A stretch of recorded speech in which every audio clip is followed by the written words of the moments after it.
and welcome back to my channel, and welcome to this fun layout that I did using the gorgeous Vicki Boutin Storyteller collection provided to me by Sandra at Scrapbook Your Joy. I'm guest designing for her this month along with my lovely friend Christy, and today is kind of fun because in our unboxings we both sort of issued one another a challenge. If you recall, Christy saw this lovely piece of paper and she immediately said it made her think of me and that it was something that I would be using and should be using.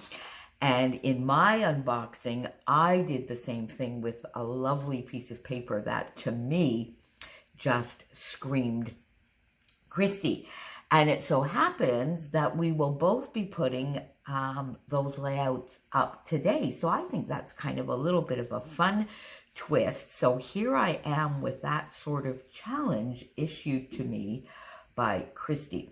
Now, more than likely the reason that made her think of me is I love tiles. I love ceramic tiles. I have a whole Pinterest board and I will link it down below. And I love tiles. I love piecing, making little puzzles with some of my pattern papers on a layout. And that is exactly what I did here. It's busy. It is definitely way busier than I would normally do, but I really just had fun with it. I didn't want to use the paper as is. I didn't want to just use it in strips. So I thought I'm going to follow that little idea that was in my mind of doing a sort of tile mosaic with that piece of paper.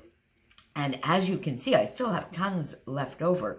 So basically what I started with is this lovely background, of course, which is those gorgeous sort of orangey corals, salmony pinks that I absolutely love. I started with these two photos of my little Chopin. And this is what he looks like in the morning when I wake up. If I don't quite wake up early enough for him, which by the way is like 20 to 5, he will come and sit on my chest at like this far from my face. And that's what this photo is. And this is just another little fun little photo of him looking up. And I love the look here. And that look, I have no idea why, but that look made me think of gorgeous Alhambra type tiles, ceramic tiles. I have no idea why. So there we go. So I got those two pictures, matted them in black because I thought that's the way it went. And then I started by taking this paper out and doing my two corners. That was really the first thing that I did. And then I started getting a few of the strips down. So what I did for the strips, of course, as you can see here, is I just cut a strip, but I cut it on the diagonal because I had done these two square pieces. So it gave me, you know, an area that I could put against the sides of the paper. And so I put a few, my little, there we go. Let me put that back. We'll have to glue that back again. So I got a few of the strips down in ways that sort of pleased me. Here I did another little triangle, and then I just have this piece coming down from there, as though you were applying ceramic tiles, and I did the strips. So I got all of those little strips down, and then I basically cut out a few of the squares and decided to put them on a different angle and pop them up. Some of them anyway on foam, which is what I did here. So a little bit of a different angle. Did them more in the sort of diamond shape. And then I went in with a 1-inch punch, just with a 1-inch punch.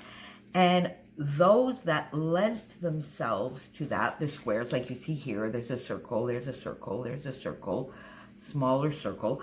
I just went in with my 1-inch punch and I punched out some of the circles and decided to fill in some of the gaps. and got that down as an additional pattern.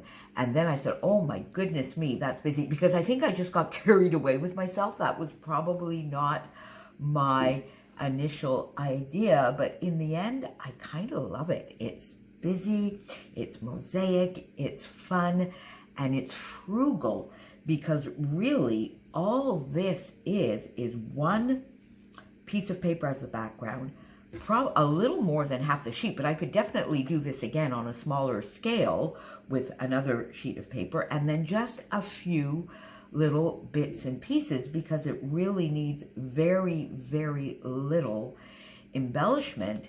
In fact, what I did is I went into the chipboard, and let me just pop this under here. I went into the chipboard and the puffy stickers, and as I mentioned in the unboxing, there's all sorts of little tiny pieces in there. So, I mean, if you look at this chipboard, you think, my God, she hasn't used anything. She hasn't started that chipboard. And yet, chipboard, chipboard, chipboard, chipboard. So I used all of those little tiny, tiny pieces. The little butterflies here are from the chipboard. Then all of these little circles with the hearts are from the chipboard, and the circles with the stars are from the chipboard. So I just sort of matched the colors a little bit to give a little bit of dimension. And then I did the same type of thing with the puffy stickers. Now the puffy stickers I used maybe a little bit more because I went to get my title out of there, Happy Soul, which is what my little guy is, and this fun little camera, and this heart, and a few of these hearts as well, and one other piece of chipboard. And that is pretty much all the embellishment that I just dotted around in areas that could use a little bit of added dimension or a little more interest and texture. And then just to complete it, I felt I needed a few little sequins. Oh, that one is bothering me. I have to glue it down. A few sequins. So I went into my Spiegel Mom Scraps stash and I got some black sequins.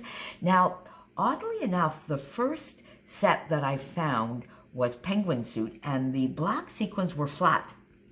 And it's odd how just that little tiny detail can make a difference, because I really didn't like the effect of the flat. It just sort of melted right into the paper and you couldn't really see. It almost looked as though it was like a little black stain. So I went rummaging through my stash, and I did find one little set that I had a few regular sequins in black, but I'm going to definitely have to replenish my stash of black sequins. And that made all the difference. So I just dotted those around as well. So there you go, Christy. That is me using that lovely, lovely piece of paper that you challenged me to use. Thank you again so much, Sandra, for having me as a guest designer this month. I am enjoying this collection so much, and I will be back, therefore, very soon with another Storyteller layout. Talk to you soon, my friends. Bye.